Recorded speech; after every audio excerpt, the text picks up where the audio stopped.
দেশটিতে এখন পর্যন্ত যত রাষ্ট্রপতি এসেছেন তাদের মধ্যে অনেকের বিদায় সুখকর হয়নি। অনেক ক্ষেত্রে দেখা গেছে কেউ ক্ষমতাচ্যুত হয়েছেন, কেউ রাষ্ট্রপতির পদ ছাড়তে বাধ্য হয়েছেন।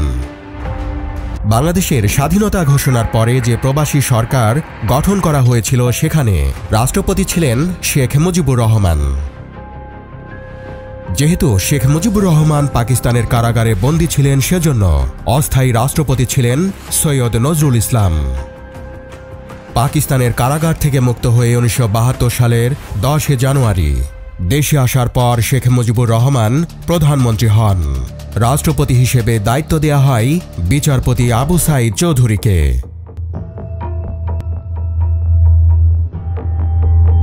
আবু সাঈদ চৌধুরী লন্ডন থেকে ফিরে 1972 সালের 12 জানুয়ারি রাষ্ট্রপতির দায়িত্ব নেন। তখন শেখ মুজিবুর রহমান হয়ে যান প্রধানমন্ত্রী। কিন্তু রাষ্ট্রপতি পদে থাকার সময় নানা বিষয় নিয়ে আবু সাঈদ চৌধুরীর মধ্যে মনোবেদনা তৈরি হয়। তার এসব মনোবেদনার কথা রাষ্ট্রপতি আবু সাঈদ চৌধুরী শেখ মুজিবুর রহমানের কাছে প্রকাশ করেছিলেন। রাষ্ট্রপতি আবু সাঈদ চৌধুরী মনে করতেন তাকে অবহেলায় রাখা হয়েছে এবং তিনি দেশের কোনো কাজে লাগছেন না। তাছাড়া বঙ্গভবনে তার দম বন্ধ হয়ে আসছিল।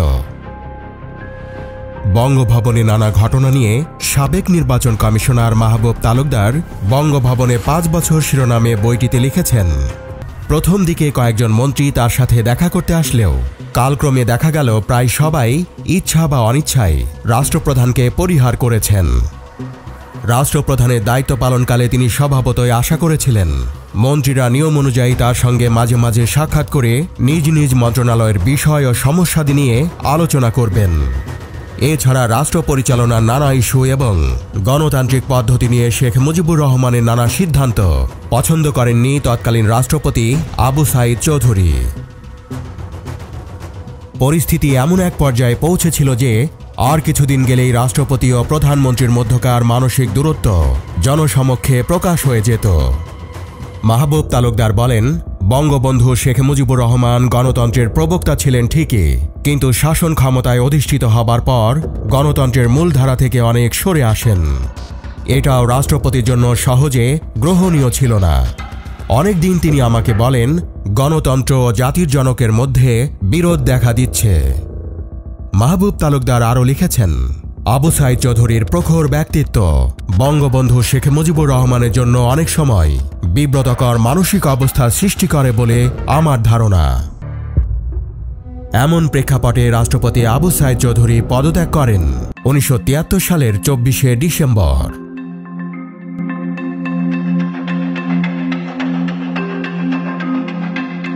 আবু সাঈদ চৌধুরীর পদত্যাগের পর রাষ্ট্রপতি করা হয় মোহাম্মদুল্লাহকে। তিনি ছিলেন তৎকালীন জাতীয় সংসদের স্পিকার। ব্যক্তিত্বের দিক থেকে আবু সাঈদ চৌধুরী এবং মোহাম্মদুল্লাহর মধ্যে অনেক ফারাক ছিল।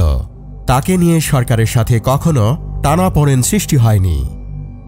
রাষ্ট্রপতি মোহাম্মদুল্লাহ নিজেও এসব বিষয় নিয়ে খুব একটা চিন্তা করতেন না। রাষ্ট্রপতি মোহাম্মদুল্লাহর বঙ্গভবনে অধিষ্ঠান বঙ্গবন্ধুকে স্বস্তি ও আরাম দিয়েছিল নিঃসন্দেহে। নতুন রাষ্ট্রপতির ব্যক্তিত্ব রাষ্ট্রীয় পর্যায়ে কোনো সমস্যা হয়ে দাঁড়ায়নি। রাষ্ট্রপতি মোহাম্মদুল্লাহকে যা কিছু বলা হতো তিনি তাই করতেন। রাষ্ট্রপতি মোহাম্মদুল্লাহকে খুব একটা মূল্যায়ন করা হতো না। এ বিষয়টি নিয়ে তিনি বিচলিত ছিলেন না, এরকম একটি ঘটনার বর্ণনা দিয়েছেন মাহবুব তালুকদার। 1975 সালের 8 জানুয়ারি রাষ্ট্রপতির কর্মসূচি অনুযায়ী নেপালের প্রধানমন্ত্রী বঙ্গভবনে আসার কথা। এজন্য রাষ্ট্রপতি মোহাম্মদুল্লাহ নিজেও তৈরি ছিলেন। কিন্তু সকালে পত্রিকা মারফত তিনি জানতে পারলেন ঢাকায় আসার তারিখ তিনি 2 দিন আগেই পিছিয়েছেন। কিন্তু বিষয়টি পররাষ্ট্র মন্ত্রণালয় রাষ্ট্রপতিকে জানানোর প্রয়োজন মনে করেনি। 1975 সালের 25 জানুয়ারি পর্যন্ত তিনি রাষ্ট্রপতি ছিলেন। শেখ মুজিবুর রহমান একদলীয় শাসন ব্যবস্থা কায়েম করার মধ্য দিয়ে রাষ্ট্রপতি মোহাম্মদুল্লাহর মেয়াদও শেষ হয়। 1975 সালের 25 জানুয়ারি সংবিধান পরিবর্তনের মাধ্যমে দেশে একদলীয় শাসন ব্যবস্থা চালু করে শেখ মুজিবুর রহমানের নেতৃত্বে আওয়ামী লীগ সরকার। এর মাধ্যমে দেশে রাষ্ট্রপতি শাসিত সরকার প্রবর্তন করা হয়। শেখ মুজিবুর রহমান পুনরায় রাষ্ট্রপতি হন। শেখ মুজিবুর রহমানের যে পদক্ষেপ নিয়ে এখনো সবচেয়ে বেশি বিতর্ক হয় সেটি হচ্ছে একদলীয় শাসন ব্যবস্থা প্রবর্তন করা। এই শাসন ব্যবস্থা বাকশাল নামে পরিচিত। এই শাসন ব্যবস্থা শেখ মুজিবুর রহমান খুব বেশি দিন ধরে রাখতে পারেননি। বাকশাল প্রবর্তনের মাত্র 7 মাসের মাথায় সেনাবাহিনীর তৎকালীন কিছু কর্মকর্তা তাকে হত্যা করে। শেখ মুজিবুর রহমানকে হত্যার পর 1975 সালের 15 আগস্ট রাষ্ট্রপতির দায়িত্ব নেন খন্দকার মোশতাক আহমদ। 1975 সালের 15 আগস্ট শেখ মুজিবুর রহমানকে হত্যার পর খন্দকার মোশতাক আহমদ রাষ্ট্রপতির দায়িত্ব নেন। তিনি মোট 83 দিন রাষ্ট্রপতি ছিলেন। মুক্তিযুদ্ধের সময় তিনি ছিলেন মুজিবনগর সরকারের পররাষ্ট্র, আইন ও সংসদ বিষয়ক মন্ত্রী। স্বাধীনতার পর শেখ মুজিবুর রহমানের মন্ত্রিসভায় তিনি বিদ্যুৎ, সেচ ও বন্যা নিয়ন্ত্রণ এবং পরে তাকে বাণিজ্য মন্ত্রীর দায়িত্ব দেওয়া হয়। শেখ মুজিবুর রহমানের গঠিত বাকশালে খন্দকার মোশতাক আহমদ ছিলেন কার্যনির্বাহী কমিটির সদস্য। 1975 সালের 3রা নভেম্বর মেজর জেনারেল খালেদ মোশাররফের নেতৃত্বে একটি অভ্যুত্থানের পর 5ই নভেম্বর তাকে ক্ষমতাচ্যুত করা হয়। খন্দকার মোশতাক আহমেদ ক্ষমতাচ্যুত হবার পরে আবু সাদাত মোহাম্মদ সায়েম 1975 সালের 6ই নভেম্বর রাষ্ট্রপতি হিসেবে শপথ নেন। তিনি ছিলেন বাংলাদেশের প্রথম প্রধান বিচারপতি। তিনি রাষ্ট্রপতি হলেও তখন রাষ্ট্র ক্ষমতা ছিল কার্যত সেনাপ্রধান জিয়াউর রহমানের হাতে। ইতিহাসবিদরা মনে করেন আবু সাদাত মোহাম্মদ সায়েম ছিলেন ক্ষমতাহীন রাষ্ট্রপতি। রাষ্ট্রপতির দায়িত্ব গ্রহণের পর তিনি সংসদ ও মন্ত্রিপরিষদ ভেঙে দিয়ে সারা দেশে সামরিক আইন জারি করেন এবং নিজেকে প্রধান সামরিক আইন প্রশাসক ঘোষণা করেন। এই বিষয়টিকে অনেকে নজিরবিহীন বলে বর্ণনা করেন। একজন সাবেক প্রধান বিচারপতি এবং বেসামরিক রাষ্ট্রপতি কিভাবে প্রধান সামরিক আইন প্রশাসক হতে পারেন সেটি নিয়ে অনেক প্রশ্ন উঠেছিল। নির্বাচন অনুষ্ঠানে অপারগতার জন্য তিনি দায়ী করেছিলেন মেজর জেনারেল জিয়াউর রহমানের উচ্চাকাঙ্ক্ষাকে। রাষ্ট্রপতি পদ থেকে পদত্যাগের পর অবসর জীবনে আবু সাদাত মোহাম্মদ সায়েম একটি বই লিখেছেন, অ্যাট বঙ্গভবন লাস্ট ফেজ। সেখানে তিনি উল্লেখ করেন অনেকটা তাড়াহুড়ো করেই তিনি রাষ্ট্রপতির পদ থেকে সরে যান। মূলত তৎকালীন সেনাপ্রধান জিয়াউর রহমান চাননি যে আবু সাদাত মোহাম্মদ সায়েম আর রাষ্ট্রপতি থাকুক। 1977 সালের 21 এপ্রিল পর্যন্ত রাষ্ট্রপতি ছিলেন আবু সাদাত মোহাম্মদ সায়েম।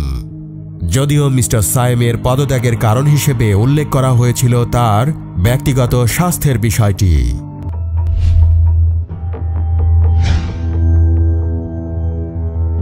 1977 সালের 21 এপ্রিল তৎকালীন ভারপ্রাপ্ত রাষ্ট্রপতি আবু সাদাত মোহাম্মদ সায়েমকে সরিয়ে বাংলাদেশের রাষ্ট্রপতি হন তৎকালীন সেনাপ্রধান মেজর জেনারেল জিয়াউর রহমান। 1978 সালের ফেব্রুয়ারি মাসে জিয়াউর রহমান উপরাষ্ট্রপতি বিচারপতি আব্দুস সাত্তারকে প্রধান করে জাতীয়তাবাদী গণতান্ত্রিক দল জাগদল প্রতিষ্ঠা করেন। 6টি রাজনৈতিক দলের সমন্বয়ে গঠিত ফ্রন্টের মনোনীত প্রার্থী হিসেবে জিয়াউর রহমান রাষ্ট্রপতি নির্বাচনে প্রতিদ্বন্দ্বিতা করে বিজয়ী হন। এই নির্বাচন নিয়ে বেশ বিতর্ক ছিল। বিরোধী রাজনৈতিক দলগুলো এটিকে প্রহসনের নির্বাচন বলে অভিহিত করেন। জিয়াউর রহমান সেনাবাহিনীর প্রধানের পদ না ছেড়েই রাষ্ট্রপতি নির্বাচন করেন। পরবর্তীতে জিয়াউর রহমান 1978 সালের 1 সেপ্টেম্বর বাংলাদেশ ন্যাশনালিস্ট পার্টি বা বিএনপি গঠন করেন। 1979 সালের ফেব্রুয়ারি মাসে অনুষ্ঠিত বিতর্কিত জাতীয় সংসদ নির্বাচনে বিএনপি সংসদের 300 আসনের মধ্যে 207টি আসন লাভ করে। 1981 সালের 30 মে একদল সেনা কর্মকর্তা জিয়াউর রহমানকে হত্যা করে।